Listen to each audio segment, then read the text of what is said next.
Alors bonjour, donc aujourd'hui on va continuer notre série 3, ce qui concerne donc les aromatiques, et je pense donc qu'on est arrivé à l'exercice 4.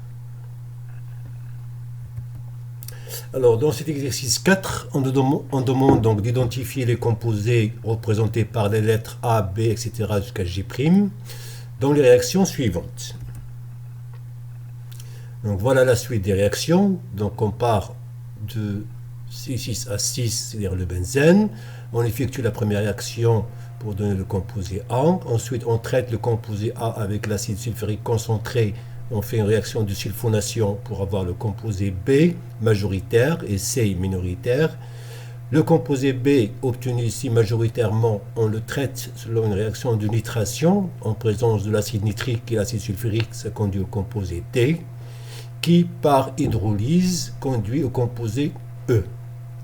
Ensuite, E subit une réaction radicalaire, Br2H nu, pour donner F majoritaire, qu'on traite avec KOH, la potasse, en chauffant, conduit donc à deux produits, donc deux alcènes, G et G'.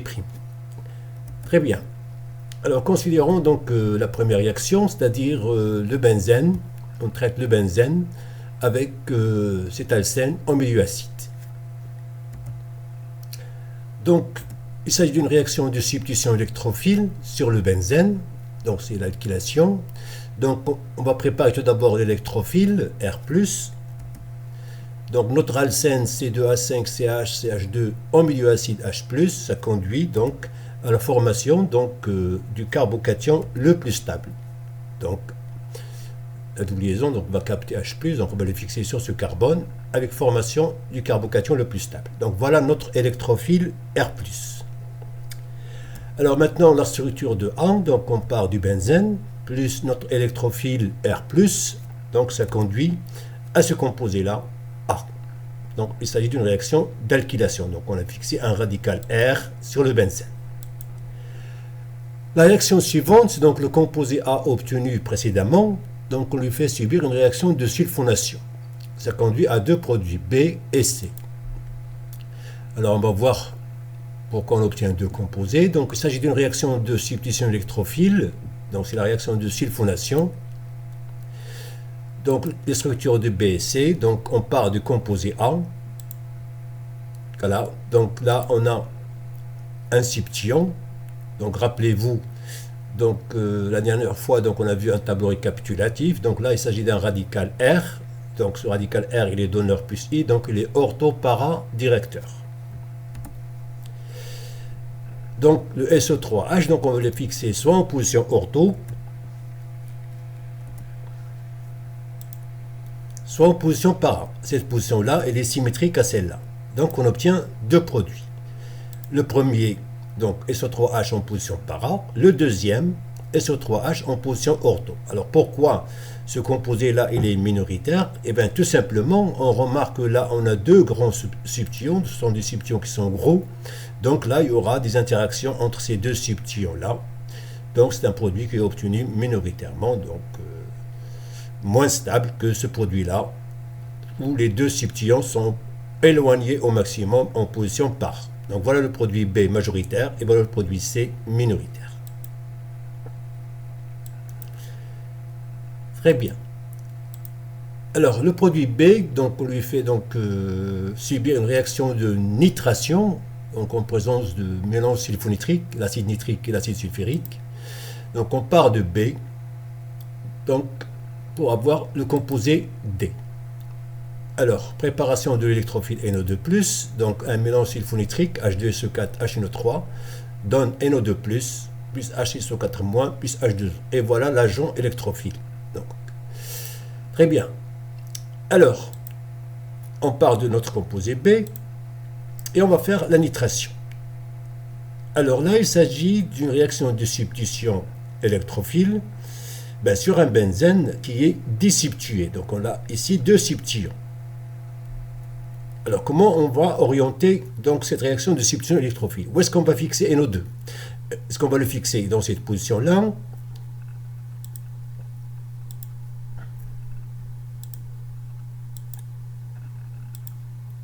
Est-ce qu'on va le fixer dans cette position, ou bien on va le fixer dans cette position. Alors, pour cela, donc, on va voir ensemble le rappel de cours. Donc, on va voir le mécanisme de substitution électrophile. Par exemple, le mécanisme de la réaction de nitration. Juste un exemple, c'est le même mécanisme pour les autres réactions de substitution électrophile. Alors, le schéma général, donc, je prends tout simplement, par exemple, le benzène plus NO2+. Donc là, on fait une réaction de substitution électrophile. Donc on va substituer H+, par NO2+. Donc on fait une réaction de substitution électrophile.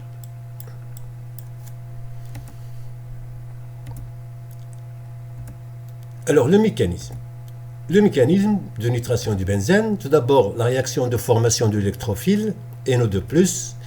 Donc le mélange sulfonitrique, H2SO4, HNO3, donne NO2+, plus HSO4-, plus H2O. La réaction de substitution électrophile, et bien cette réaction-là, donc, elle est effectuée donc, selon deux étapes. Donc on a deux étapes dans cette réaction de substitution électrophile. La première étape, elle est lente et déterminante. C'est-à-dire lente, elle est équilibrée. Déterminante, c'est-à-dire que la vitesse de la réaction dépend de cette première étape. On a le benzène, plus NO2+. Donc NO2+, qui va se fixer sur le benzène. Voilà, ça donne donc une charge plus là, donc NO2 se fixer sur ce carbone, donc formation ici d'une charge plus. Alors là, on va écrire les formes mésomères, donc cette charge plus va passer sur ce carbone, donc composition para, on continue de conjuguer, donc je ramène ce doublet là, la charge plus passe sur ce carbone. Alors là, ce qu'on appelle le complexe sigma. Donc ce complexe sigma, vous remarquez que ce complexe sigma, il est chargé positivement. Donc on a une charge positive qui se balade, une fois en position ortho et une fois en position para. Donc on a trois formes mésomères. Donc ce complexe sigma, il est stable. Pourquoi il est stable? Eh bien parce qu'il possède trois formes mésomères, donc il est stable par mésomérie. Donc le complexe sigma porte une charge plus, alors il faut se rappeler de ça. Il porte une charge plus et stabilisé par mésomérie. Alors tous les facteurs qui vont favoriser la stabilité de ce complexe sigma, donc ils vont déplacer l'équilibre vers la formation du complexe sigma. Donc ils vont accélérer la réaction. Alors la deuxième étape, c'est une étape qui est rapide. Ça veut dire que la base ici va arracher H+, pour donner notre dérivé nitrobenzène. Très bien. Alors, lorsqu'on a un benzène polysubstitué, c'est-à-dire qu'il porte deux substituants par exemple, donc là, ça demande une attention particulière. Alors, on va prendre un exemple. Supposons qu'on a ce composé-là, donc on a le benzène qui porte un méthyle et un groupement NO2, et qu'on veut faire une substitution électrophile. Alors, où est-ce qu'on va fixer le E+? Est-ce qu'on va le fixer ici, ou bien on va le fixer là?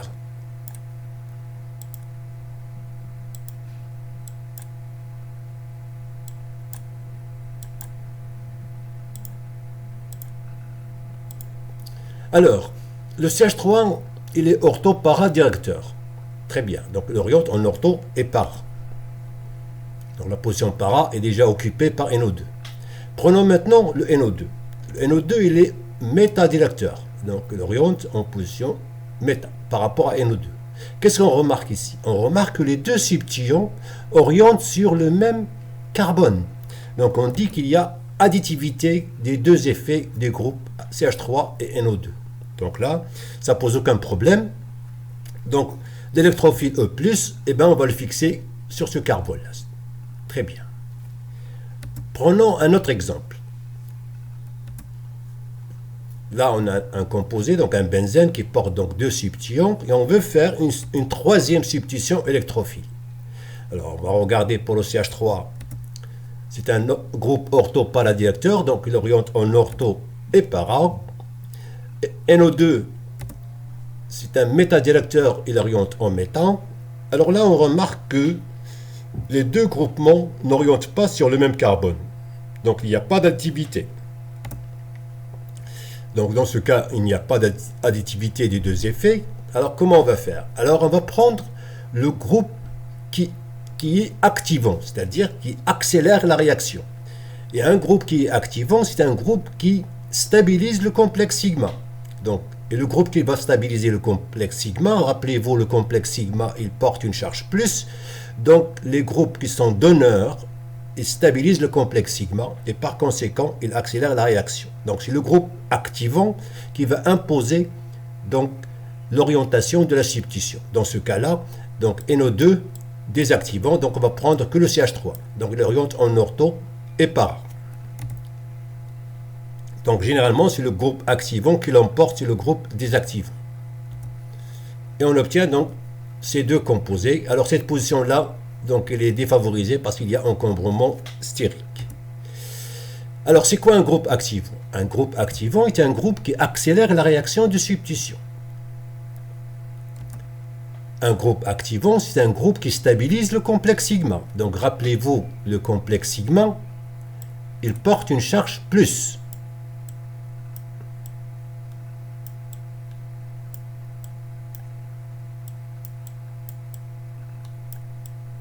Donc, pour le stabiliser, donc, on doit avoir un groupe donneur. Donc, un groupe donneur, c'est un groupe qui stabilise le complexe sigma. Alors, exception pour les halogènes. Alors, les halogènes, ils sont donneurs plus M, mais ils sont des désactivants.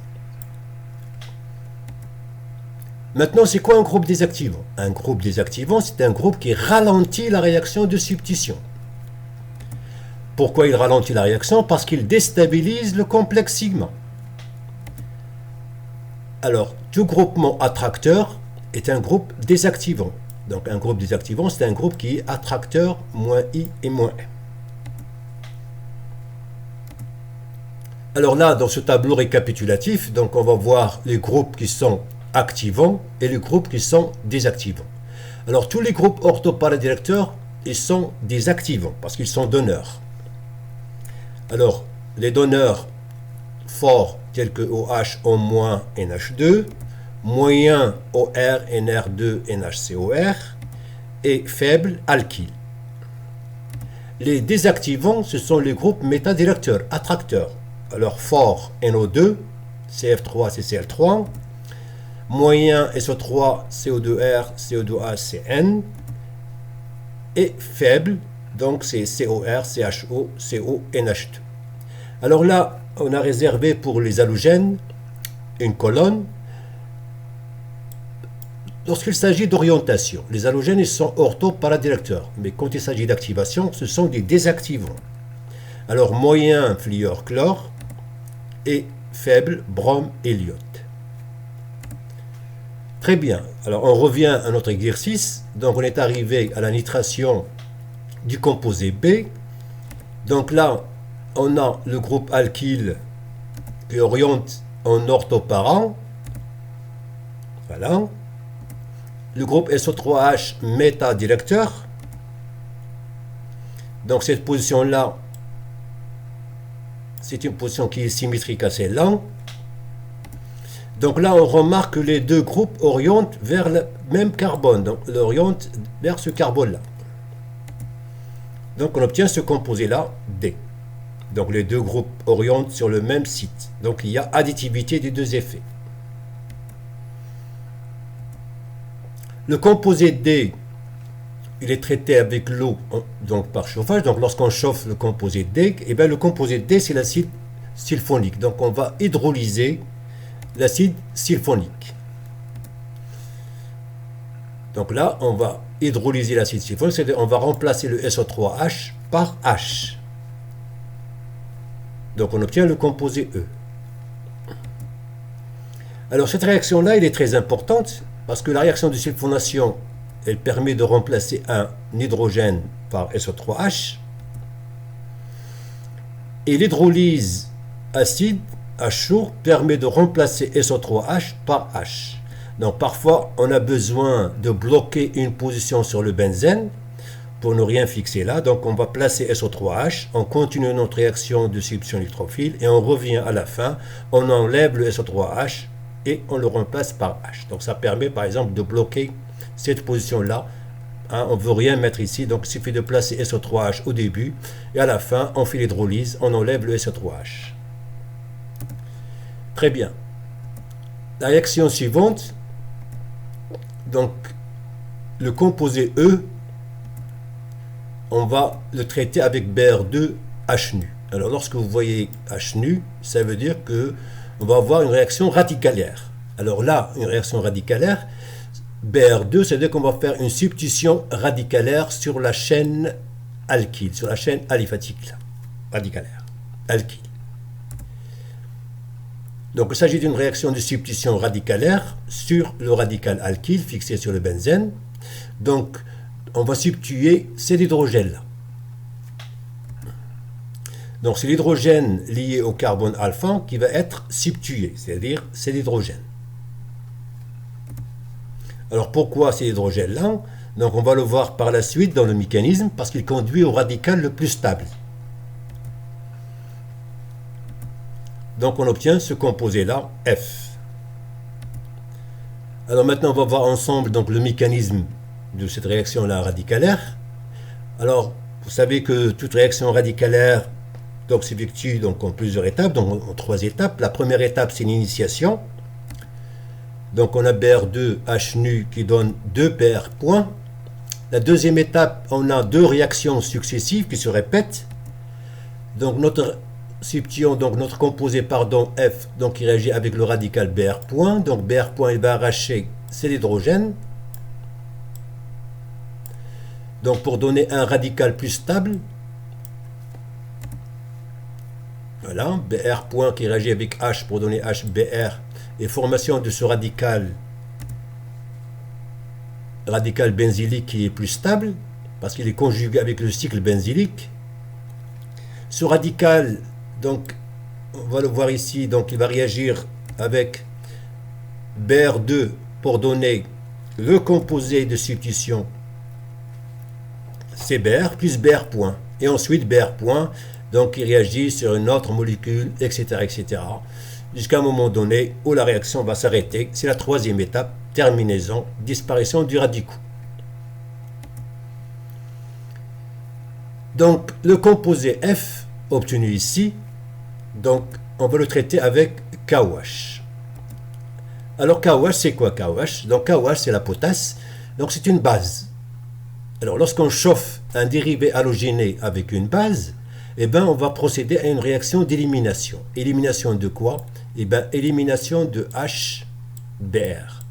Ça veut dire on va éliminer HBr. On va éliminer Br sur ce carbone et on va éliminer H soit sur ce carbone, soit sur un carbone adjacent.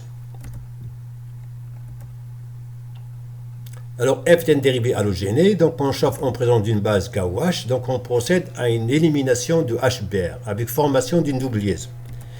Et c'est l'alcène donc le plus substitué qui va être formé majoritairement. Alors H et Br qu'on va éliminer doivent être portés par 2 carbones adjacents. Ça veut dire quoi adjacent?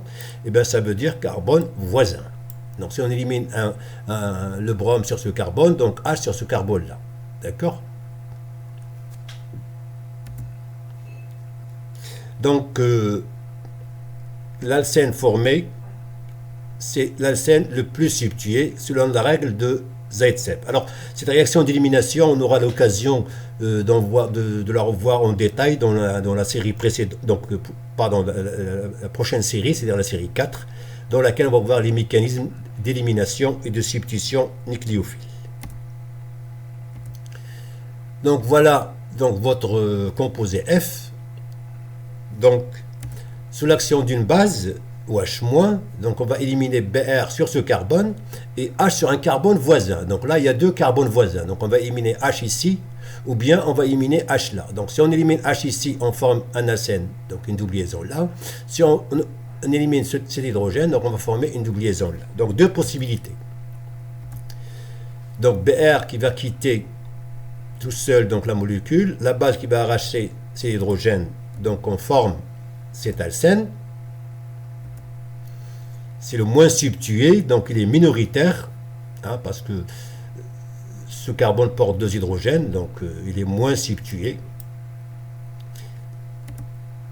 Deuxième possibilité, cette fois-ci OH- va arracher cet hydrogène-là, et on va obtenir cet alcène. Cet alcène-là, il est plus substitué, il est majoritaire.